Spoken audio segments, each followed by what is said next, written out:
তোর মতো ছাত্রের সাথে আমি সংসার করব না, আমি গেলাম বাপের বাড়ি। এক বাপের বেটি হইলে আর জীবনে কোনোদিন এই বেরিয়ে আসবি না। তোর কপালে আর তোর সংসারের কপালে ঝাঁটার বাড়ি। আজকে আমি পূজার বোনাস পাইছি। এই শোনো, এবার পূজায় কিন্তু আমার জামদানি শাড়ি কিনে দিবা।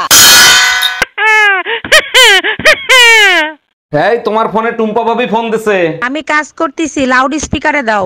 ভাবি আমার বেডরুমের লাইটটা কেটে গেছে, আমি তো অন্ধকার ভয় পাই, ভাইরে যদি একটু পাঠায় দিতেন। অবশ্যই পাঠাই দিতাম, ও তো বাজারে গেছে ভাবি। এই গরমে বাজার করা যায় তাই তাড়াতাড়ি চলে আসলাম।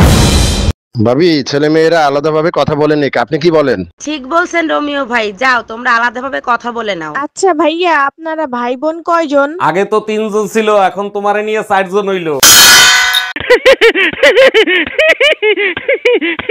ওরে আমার বাবুটা, তুমি একদম টেনশন করো না। ঘরে বউ থাকতে অন্য মেয়েদের সাথে কথা বলো, তোমার লজ্জা করে না? তোমার তো স্বামী আছে কথা বলার মতো, যাদের স্বামী নাই তাদের সাথে কথা বলা লাগবে না? আচ্ছা ঠিক আছে, আমিও আজকে থেকে যাদের বউ নাই তাদের সাথে কথা বলবো।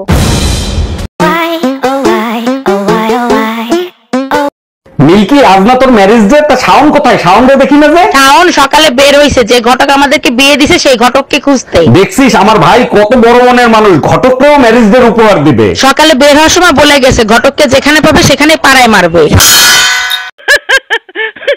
ভাবছিলাম বিয়ের পরে ফেরেশতার মতো একটা জামাই পাবো, সংসারটাকে জান্নাত বানাবো। আমিও অনেক কিছু ভাবছিলাম, সবকিছু বেঁচতে গেছে। শয়তান একটা বেটা দুঃসাকা ফলে জীবনটারে জাহান্নাম বানায় ফেলাইছে। সংসারটারে বানায় ফেলাইছো জাহান্নাম, আর জাহান্নামে ফেরেশতা না শয়তানই আছে।